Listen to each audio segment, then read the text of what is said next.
Paghulat sa Mesiyas. Ang mga pamilyang mipauli gikan sa Babilonia, mipuyo sa yutang nahisakop sa tribo ni Juda, sulod og palibot sa Jerusalem, og sila ang nahimong subok sa katawhang Hudiyo. Gusto nilang mamuyo sama sa gibuhat sa ilang mga amahan kaniadto. Apan lahi na sa kaniadto ang kahimtang nila. Ang mga taga-Babilonia nagdala og mga langyaw nga ilang ipapuyo sa Jerusalem og libot nini. Namiyo sila ingon sa ilang kinaiya og nagsimba sa ilang kaugalingong Dios. Ang paril nga nagpanalipod kaniadto sa Jerusalem guba pagihapon. Ang templo nga gitukod ni Solomon usa lamang kapundok sa mga batong nalumpag. Gihinay-hinayan pagtukod sa mga Hudiyo ang mga balay og paril libot sa Jerusalem. Sa ikaduhang tuig sa ilang pagbalik, ilang gipahiluna ang sikaranang bato para sa ikaduhang templo. Ang mga Hudiyo na malik sa ilang yuta, apan nasakupan na kini sa mga langyaw nga mga hari. Nagpadala sila og kagalingong mga sundalo, mga gobernador og mga ngubra og buhi sa Jerusalem. May mga higayon nga ang mga langyaw misulay pag-usab sa pagtuo sa mga Hudiyo. Pinagi sa pagpugos nila nga mamuyo og motuo sumala sa ilang kinaiya og musilbi sa ilang Dios. Sa daghang katuigan, gitigom sa kaparian sa Jerusalem ang tanang balaang kasulatan ug ang ilang tradisyon. Ang mga Diyos ng tao misunod sa mga sugo ug mga gitudlo. Naangko nila ang bag-ong pagsabot sa Diyos ug sa iyang kasabutan. Naglaom sila sa kahari, ang manunubos kinsa gisaad sa Diyos kanila. Gidaog-daog o gidagmalan sila. Apan bisan sa kamatayon, gipakita nila ang ilang pagtuo sa Diyos nga buhi kinsa nagluwas sa iyang katawhan gikan sa kamatayon. Si Job Diyos nung tao, misalig siya sa Diyos og nagsalikway sa dautan. Si Job dato og may 7 ka anak lalaki, 3 ka anak babay, og mga karnero, kamilyo, baka og asno. Para ni Job dili lisod higugmaon ang Diyos nga naghatag kaniya sa tanang butang. Apan gisulayan sa Diyos si Job, gisulong siyag mga tulisan, gipatay niya ang mga magbalantay o gikawatan ang mga hayop. Apan si Job wala masamok nini, misalig siya sa Diyos. Sa wala madugay, miabot ang laing kalisdanan, samtang ang iyang mga anak na lalaki o babay nagkayusa sa kananan, miabot ang kusog nga alimpulos o miguba sa balay. Ang mga anak ni Job namatay o nadatugan sa nahugnong paril. Og miingon si Job, nataw ako nining kalibutan nga hubo, mamatay usab ako nga hubo. Ang Ginoo mao'y naghatag og siya usab ang nagbawi, daygon ko siya. Apan miabot ang mas grabing katalagman kang Job, gisanla siya. Ang yan tibok lawas na puno sa samad og nana. Ang datong si Job naglingkod na lang sa ibabaw sa nagpundok nga abo. Gikalot niya ang iyang samad, ginamit ang buak nga kulon. Ang asawa ni Job miingon, tan-awa kung unsa ang gibuhat sa imong pagtuo sa Dios kanimo. Balikasa ang Diyos og kamatay dayon. Apan mitubag si Job, misulti ka sama sa taong wala makaila sa Diyos. Kung gidawat nato ang mga maayong butang nga iyang gihatag, dili ba usab nato dawaton ang mga dutang butang nga gikan sa iyang mga kamot? Si Job may 3 ka higala. Paghibalo nila sa iyang kalisdanan, miadto sila kaniya. Gusto nilang malipay siya bisan sa iyang kahimtang. Pagkakita nila ni Job diha sa kalisod, mihilak sila. Milingkod sila sa kiliran ni Job, 7 ka adlaw o gabi. Walay usa nga misulti kay nakita nila ang hilabihang pag-antos ni Job. Unya nakigsulti o nakiglali si Job sa Dios. Mereklamo siya kung nganong siyang inosenteng tao gihatagan og daghang kalisdanan. Nahadlok ang mga higala ni Job. Gusto nilang dapigan ang Dios. Nganong namasangil ka sa Dios? Sayod ang tanan nga siya matarong. Nagganti siya sa mga maayong tao og nagsilot sa dautan. Dili kahatagan ni ining kasakit kung dili ikaw ang iyang silutan. Apan wala magduha-duha si Job. Gisudyaan niya ang Dios kung nganong siya usa ka Dios ng tao. Ang iyang mahigala mipasabot nga nasayop siya tungod kay ang Dios dili mahimong dili matarong. Apan si Job wala mohunong. Gusto niyang masabtan nga nung gigantihan sa Diyos ang pagkamatuohon og dautan. Ang Diyos misulti kang Job, diha sa makusog nga hangin. Kinsa ka man nga mohukom kanako. Nganong nagsigi ka man og hisgot sa mga butang nga dili nimo masabtan. Diin ka man sa paghimo nako sa kalibutan. Ikaw ba ang nagbulag sa yuta gikan sa dagat? Ikaw ba ang naghatag sa adlaw ug gabi sa iyang panahon? Ikaw ba ang nagbutang sa mabituon sa langit? Ikaw ba ang naghatag og pagkaon sa makahayupan sa kalibutan? Nadungog ni Job ang mga pangutana, apan wala siya itubag, na matud-an niya nga ang Diyos gamhanan kayo labaw sa tanang salabutan. Gamhanan kayo ang Diyos, maong angayan siyang saligan, bisan sa mahigayon, nga ang iyang laraw dili masabtan. Mitubag si Job sa Ginoo, karon na sad ako, nga mahimo mong buhaton ang tanan, kung unsa man ang imong gilaraw, imo kining gipamatud.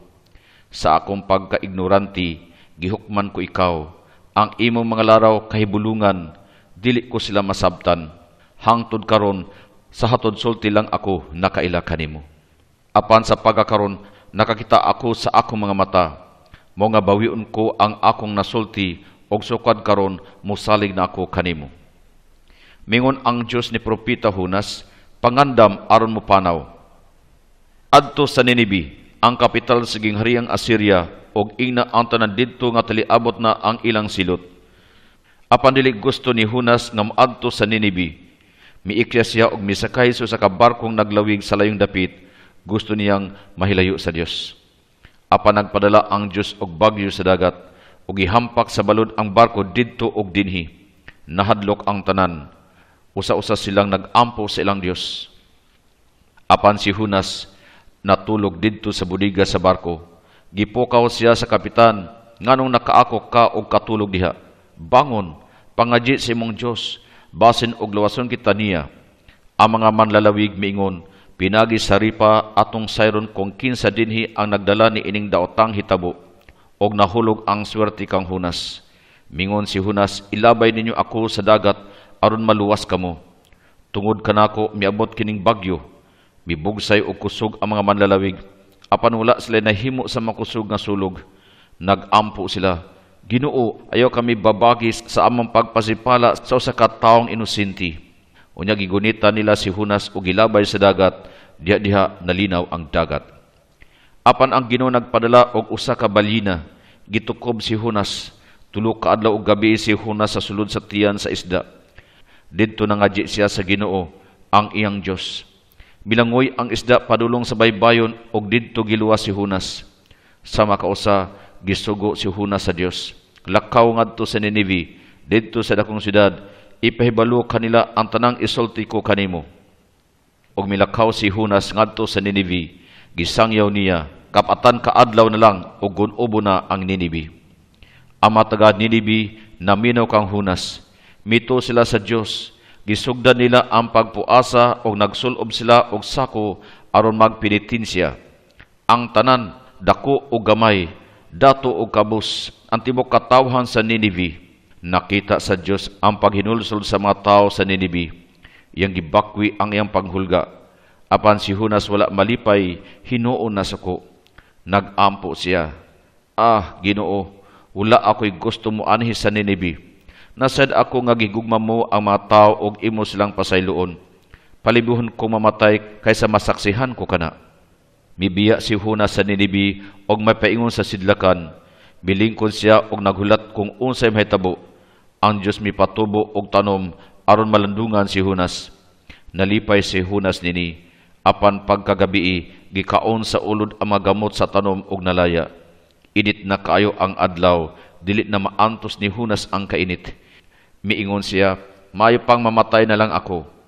Apan ang Diyos nangutana kang Hunas, nahiubos ka tungod sa tanom nga mitubo usa ka gabi og pagabuntag na laya?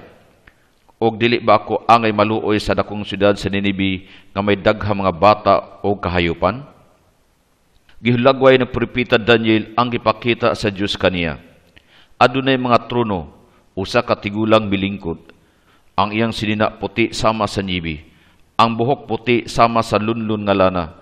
O ang iyang trono, murang nagdilaab nga kalayo, kansang mga ligid, nagkidlap nga baga.